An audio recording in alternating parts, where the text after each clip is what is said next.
আসসালামু আলাইকুম বন্ধুরা, আশা করি আপনারা সকলেই ভালো আছেন। প্রিয় বন্ধুরা, আজকে আমি আপনাদেরকে এমন একটি ঘটনা সম্পর্কে বলতে চলেছি যে ঘটনাটি পাকিস্তানের অধিকাংশ মানুষের মনে আজও গেঁথে আছে। ঘটনাটি সাবিনা নামের একজন গৃহবধূকে নিয়ে, যার জীবনে এমন একটি ঘটনা ঘটে যাবে যেটা সে নিজেও কখনো কোনো দিন ভাবতেও পারেনি। তার স্বামীও ভাবতে পারেনি যে তার স্ত্রীর সাথে এমন একটি ঘটনা ঘটে যাবে। আর এই ঘটনাটি যদি আপনি শুনেন তাহলে আপনি নিজেও হতভম্ব হয়ে যাবেন যে একজন মানুষের সাথে কিভাবে এরকম ঘটনা ঘটে যেতে পারে। তবে প্রিয় বন্ধুরা, আজকের এই ঘটনাটি পুরো নেট দুনিয়ায় ভাইরাল হয়ে গিয়েছে, যেটা হয়তোবা এখনও আপনার চোখের সামনে আসেনি। তাই আজকের এই ভিডিওতে আমি আপনাদেরকে সেই ঘটনা সম্পর্কে বলতে চলেছি। সাবিনা নামের সেই মহিলাটির সাথে এমন একটি ঘটনা ঘটেছিল যে ঘটনাটি আজও পাকিস্তানের সকলের হৃদয়কে কম্পিত করে তোলে, সেই সাথে আপনার অন্তর আত্মা কেঁপে উঠবে। আমাদের আজকের এই চমৎকার ভিডিওটি না টেনে একেবারে শেষ পর্যন্ত দেখতে থাকুন, কেননা আজকের এই ভিডিওতে রয়েছে সকলের জন্যই খুবই গুরুত্বপূর্ণ কিছু শিক্ষা। সেই শিক্ষা অর্জন করতে অবশ্যই আমাদেরকে ভিডিওটি না টেনে একেবারে শেষ পর্যন্ত দেখতে হবে।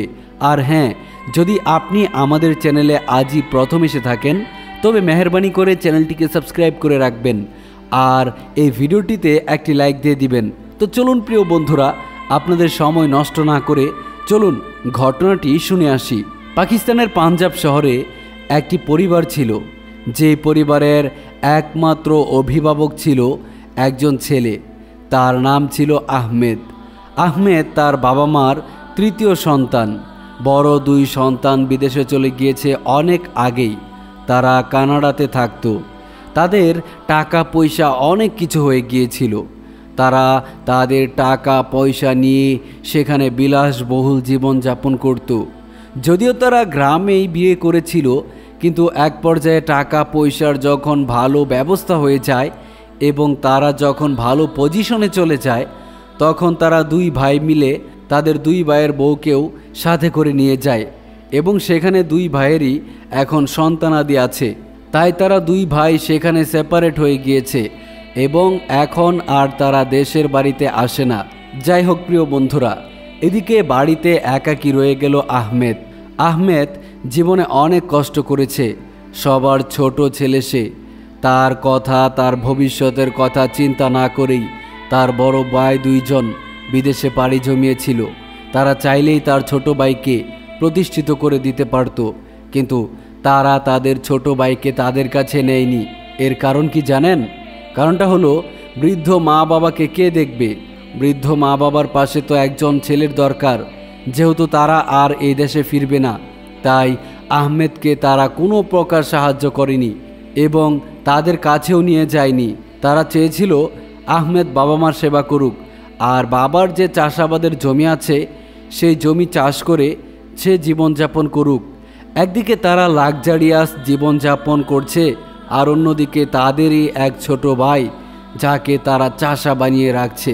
প্রিয় বন্ধুরা, তবে আল্লাহ তাআলা যার ভালো চায় তাকে কেউ ক্ষতি করতে পারে না। আহমেদ ছোট থেকে অনেক পরিশ্রমী ছিল। সে পরিশ্রম করেছে তার বাবার সাথে। তার বড় ভাইয়েরা তো অনেক আগেই দেশ ছেড়েছিল, কিন্তু সে তো আর দেশ ছাড়তে পারেনি।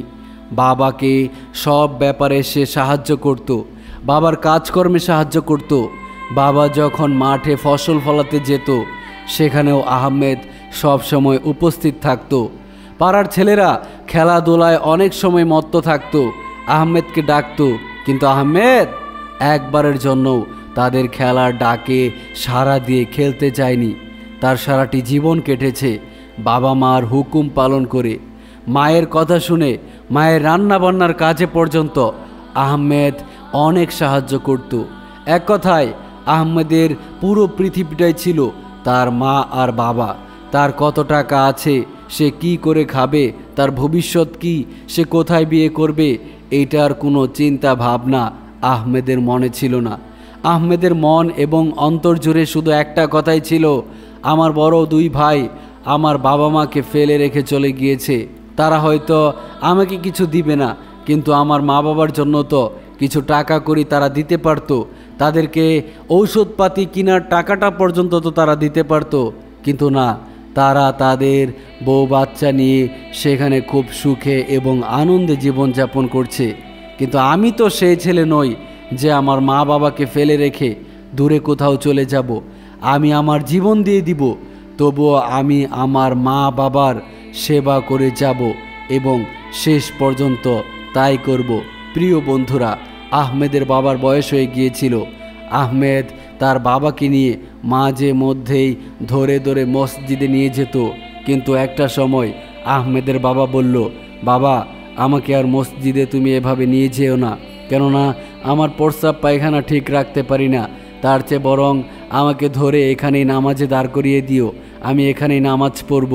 তারপর আহমেদ তার বৃদ্ধ বাবাকে বলল, বাবা, আমাদের সংসারটা ইদানিং খুব কষ্টে কাটছে। বাজার সদাই তো তেমন করা হচ্ছে না, তোমাদেরকে ভালো কিছু খাওয়াতে পারছি না। আমি তো তোমাদের একজন অপদার্থ সন্তান, আমাকে দিয়ে তোমাদের কোনো উপকারই হলো না। আমি না পারলাম তোমাদেরকে ভালো কিছু খাওয়াতে, না পারলাম ভালো কিছু পড়াতে, আর না তো পারলাম তোমাদের সঠিকভাবে সেবা করতে। তখন আহমেদের বাবা মা কান্না করে ফেলল এবং কাঁদতেই লাগলো আর বলল, বাবা আহমেদ, তুমি যতটুকু পাশে আমাদের রয়েছ, ততটুকুর 4 ভাগের 1 ভাগ যদি আমার ওই 2 সন্তান আমার পাশে থাকতো, তবে আমার কোনো দুঃখ থাকতো না।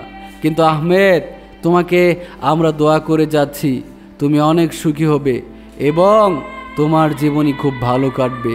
আহমেদ, তুমি আমাদের জন্য যা করছো, ছোট থেকে যা করে যাচ্ছ, এরকম সন্তান আমি আমাদের গ্রামে একটাও দেখিনি।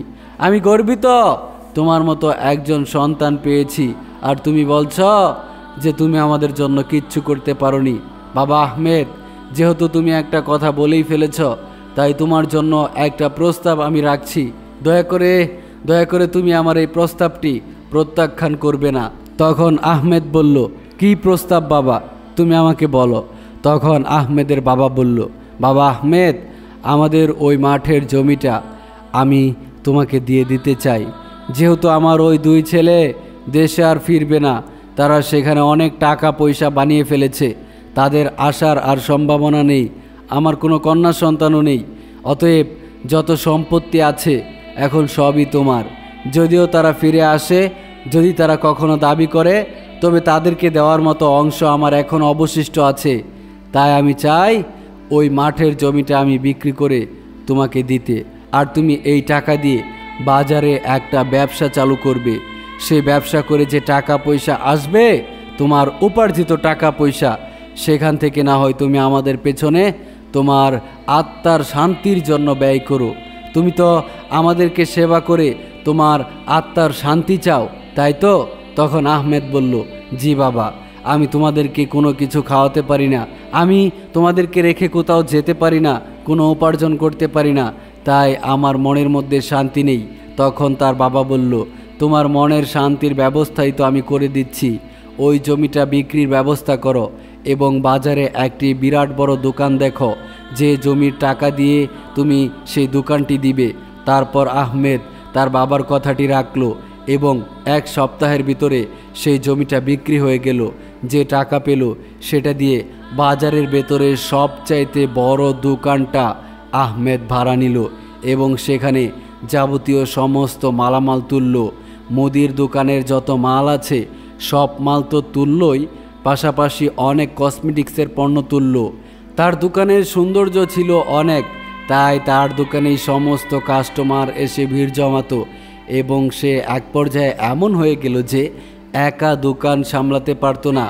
তারপর দোকান সামলানোর জন্য আরও 2 জন কাজের লোক সে নিয়োগ দিল এবং তারা সবাইকে মালামাল দিত।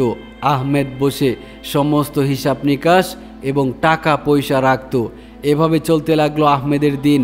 দিন দিন আহমেদের দোকানের সুনাম এবং খ্যাতি পুরো শহর জুড়ে ছড়িয়ে পড়ল এবং সবাই জানলো যে এখানে পাইকারি দরে মাল পাওয়া যায় এবং সুলভ মূল্যে মাল পাওয়া যায়।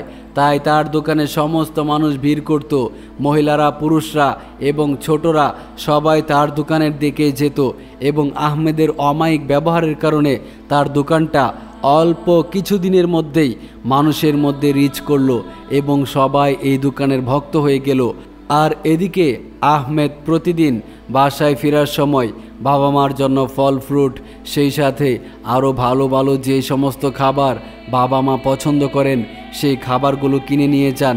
আহমেদের বাবা মা এতে অনেক খুশি হন এবং তারা আগের চাইতে অনেকটাই সুস্থ হয়ে গিয়েছেন। তাদের সবচাইতে ছোট ছেলের জীবনের একটা গতি হয়েছে, একটা ব্যবস্থা হয়েছে, এটা জানার পরই তাদের মনটা অনেক উৎফুল্ল হয়ে গিয়েছে। এবং যখন দেখে প্রতিদিন তাদের ছেলে সারাদিন দোকানদারি করে বাসায় ফেরার সময় তাদের জন্য এইটা সেইটা কিনে নিয়ে আসে এবং তাদের ছেলের হাসি মুখ দেখে, তখন এই বাবা মার মন এমনিতেই খুশি হয়ে যায়। আসলে বাবা মারা তেমন কোনো কিছুই সন্তানের কাছে চায় না, তেমন কোনো কিছুই খেতে চায় না, না চায় তেমন কোনো দামি কোনো পোশাক পরতে, কিন্তু সন্তান এই জিনিসগুলো বুঝে না, যেটা আহমেদ বুঝেছিল। যাই হোক প্রিয় বন্ধুরা, এরপর আহমেদের বাবা মা একটা চিন্তা করলো, আর সেটা হচ্ছে আহমেদের এখন প্রতিষ্ঠান হয়েছে, আহমেদের এখন বয়স হয়েছে, আর আমরাও সারাদিন বাসায় একাকী থাকি। এখন আমাদের দরকার আহমেদকে বিয়ে করানোর এবং আমরা ভালো একটি মেয়ে দেখে আহমেদকে বিয়ে করাতে চাই। তারপর ওই এলাকার একজন ঘটককে খবর দেওয়া হলো। সেই ঘটক সাহেব আসার পর তার সাথে কথা বলে একটি কন্যার খোঁজ নিতে চাইলেন তার বাবা এবং বললেন, অমুক এলাকার অমুকের মেয়েটার কি এখনও বিয়ে হয় নাই, না বিয়ে হয়ে গিয়েছে? তারপর ঘটক সাহেব বললেন, না, ওই মেয়ের জন্য ভালো একটি ফ্যামিলি এসেছিল, ছেলেটাও খুব ভালো ছিল, বিয়ের বন্দোবস্ত সব কিছু হয়েও গিয়েছিল, কিন্তু বিয়েটা হয় নাই। তারপর আহমেদের বাবা জিজ্ঞেস করলেন, কেন মেয়েটির বিয়ে হয়নি? তখন সেই ঘটক বলল, গোপন সূত্রে জানা গিয়েছে ছেলেটি নাকি নেশা দ্রব্য গ্রহণ করত, যার কারণে নেশাখোর ছেলের কাছে তার এরকম রূপবতী মেয়েটিকে তিনি বিয়ে দিতে চান না। তারপর আহমেদের বাবা সেই ঘটক সাহেবকে বলল, আপনি তো আমার ছেলেকে চেনেন। তারপর ঘটক সাহেব বলল, আপনার কোন ছেলে? যে ছেলে বিদেশ থাকে? তখন বলল, না, তারা তো বিয়ে শাদী করে ফেলেছে। আমাদের আহমেদের কথা বলছি, যার বাজারের ভেতরে সবচাইতে বড় দোকানটা। ও, আপনার সবার ছোট ছেলে? হ্যাঁ, চিনি তো, ছেলে তো অনেক ভালো। তারপর আহমেদের বাবা বলল, আমার এই ছেলের জন্য একটা সুন্দরী, রূপবতী এবং গুণবতী মেয়ের প্রয়োজন, যে সাংসারিক হবে এবং 5 ওয়াক্ত নামাজ পড়বে, সেই সাথে সে তার শ্বশুর শাশুড়িকে সম্মান করবে, এরকম একটা মেয়ের প্রয়োজন। আর আপনাকে যে মেয়ের কথা জিজ্ঞেস করলাম, ওই এলাকার অমুকের মেয়েটা কি আমাদের কাছে বিয়ে দিতে রাজি হবে? কারণ তারা তো আমাদের চাইতে অনেক ধনী পরিবার। তখন ঘটক সাহেব বলল, না, অবশ্যই বিয়ে দিতে রাজি হবে, কেননা আপনার ছেলের মতোই একটা ছেলে ওই মেয়ের বাবা খুঁজছে। কেননা তার অনেক টাকা পয়সা, সে টাকা পয়সা দিয়ে কি করবে? ছেলের টাকা থাকুক বা না থাকুক সেটা দেখার বিষয় না, তার দরকার একটি নম্র, ভদ্র এবং সুদর্শন ছেলে, যাকে পেলে সে তার সুন্দরী মেয়েটিকে বিয়ে দিবে। তখন ঘটক সাহেবকে আহমেদের বাবা বলল, তবে আপনি কালই যান, সেখানে গিয়ে আমার ছেলের ব্যাপারে কথা বলে আসুন। তারপর ঘটক সাহেব চলে গেল সেই গ্রামে সেই মেয়ের বাবার সাথে কথা বলতে। মেয়ের বাবাকে দেখে সালাম দিয়ে জিজ্ঞেস করলো, ভাইজান আপনি কেমন আছেন? তখন মেয়ের বাবা বলল, জি আলহামদুলিল্লাহ ভালো আছি। কি অবস্থা, কি খবর? আপনাকে তো বলেছিলাম ভালো একটি ছেলে দিতে, কই কোনো খবর তো নেই আপনার। তারপর ঘটক সাহেব বললেন, আপনার সেই খবর নিয়েই তো আমি আজকে এসেছি। একটা ভালো ছেলে পেয়েছি, যে ছেলেটি পিতামাতার অনুগত সন্তান, তার না আছে কোনো নেশা করার রিপোর্ট আর না আছে বাজে কোনো রিপোর্ট, সে একজন সফল ব্যবসায়ী। তারপর সেই মেয়েটির বাবা বলল, তার ব্যবসা কোথায়? তখন বলল, কেন, সেই পাঞ্জাবের ভেতরে গুলিস্তান বাজারে যে বড় দোকানটি আছে সেই দোকানটি তো তার। তারপর বলল, ও চিনতে পেরেছি, আহমেদ নামের সেই ছেলেটি? তখন ঘটক সাহেব বলল, হ্যাঁ হ্যাঁ হ্যাঁ, ওই আহমেদ নামের সেই ছেলেটি, আমি ওই ছেলেটির কথাই আপনাদেরকে বলছি। তারপর ঘটকের কথায় মেয়ের বাবা রাজি হয়ে গেল এবং বলল, ঠিক আছে, আপনি ছেলেকে নিয়ে, ছেলের মা বাবাকে নিয়ে আমার বাড়িতে আসুন, আমার কন্যাকে আগে ওরা দেখে যাক, যদি পছন্দ হয় তবে না হয় আমরা কথা সামনের দিকে এগোবো। তারপর দিনই ঘটক সাহেব আহমেদ এবং তার বাবা মাকে নিয়ে সেই মেয়ের বাড়িতে গেল এবং মেয়ে দেখে আহমেদের বাবা এবং মা অনেক পছন্দ করলো। যদিও আহমেদের বাবা অনেক আগে মেয়েটিকে এক ঝলক দেখেছিল আর আহমেদ লজ্জায় মেয়ের দিকে তাকাচ্ছিল না। তারপর আহমেদের মা আহমেদকে বলল, বাবা আহমেদ তুমি একটু দেখো, তারপর আমরা আমাদের ফাইনাল কথায় যাব। এরপর আহমেদ তাকালো, তারপর আহমেদের কাছেও ভালো লাগলো। তারপর আহমেদকে যখন পার্সোনালি জিজ্ঞেস করা হলো, কি বলো বাবা, তোমার কি মেয়ে পছন্দ হয়েছে? তখন আহমেদ বলল, মা বাবা আপনাদের কথা অমান্য করেছি, আমি আমার জীবনে এরকম একটা ঘটনাও দেখিনি। আপনারা যা ভালো মনে করেন তাই করুন, মেয়ে আমার পছন্দ হয়েছে। যদি আপনারা মনে করেন এখানে আত্মীয়তার সম্পর্ক করবেন তাহলে করতে পারেন, এটা আপনাদের উপর নির্ভরশীল। আপনারা যা বলবেন আমি তাই করব। এটা শুনে আহমেদের বাবা এবং মা অনেক খুশি হয়ে গেল। তারপর সে মেয়েটির বাবার সাথে কথা বলল এবং কথা বলে বিয়ের দিন তারিখ ঠিক করা হলো। বিয়ের দিন তারিখ ঠিক হয়ে যাওয়ার পর মহা ধুমধামে সেই মেয়েটির বিয়ে সম্পন্ন হলো।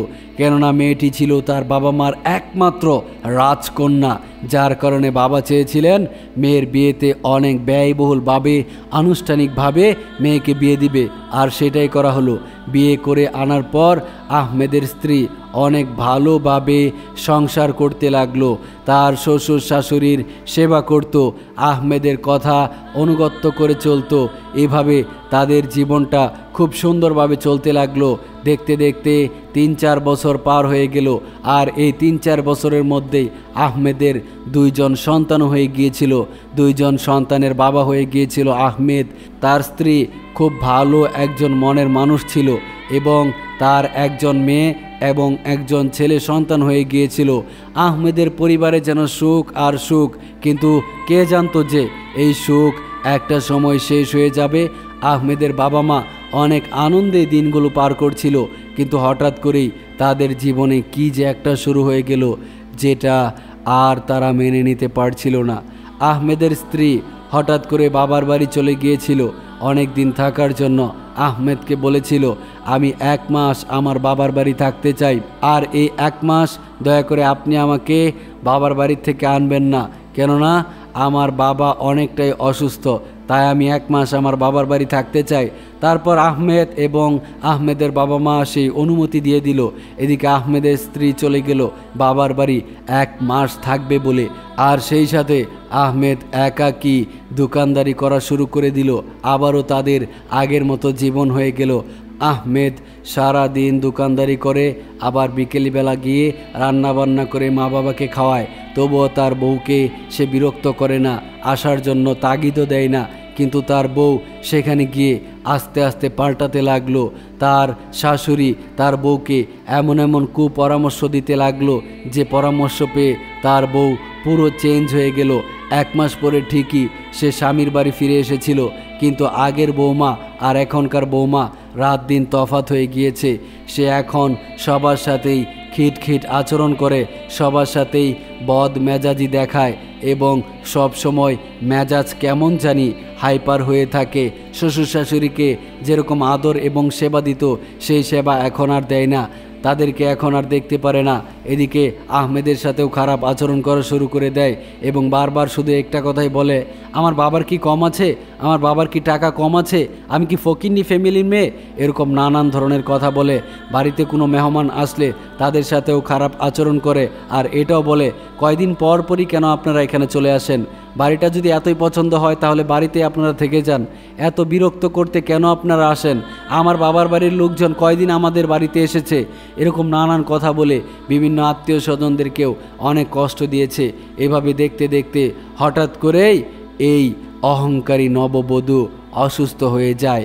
এমন এক অসুস্থতা তাকে ঝাপটে ধরে যে সেই অসুখ কোনোভাবেই ভালো করা যাচ্ছিল না। দীর্ঘদিন তার জ্বর বয়ে যায়।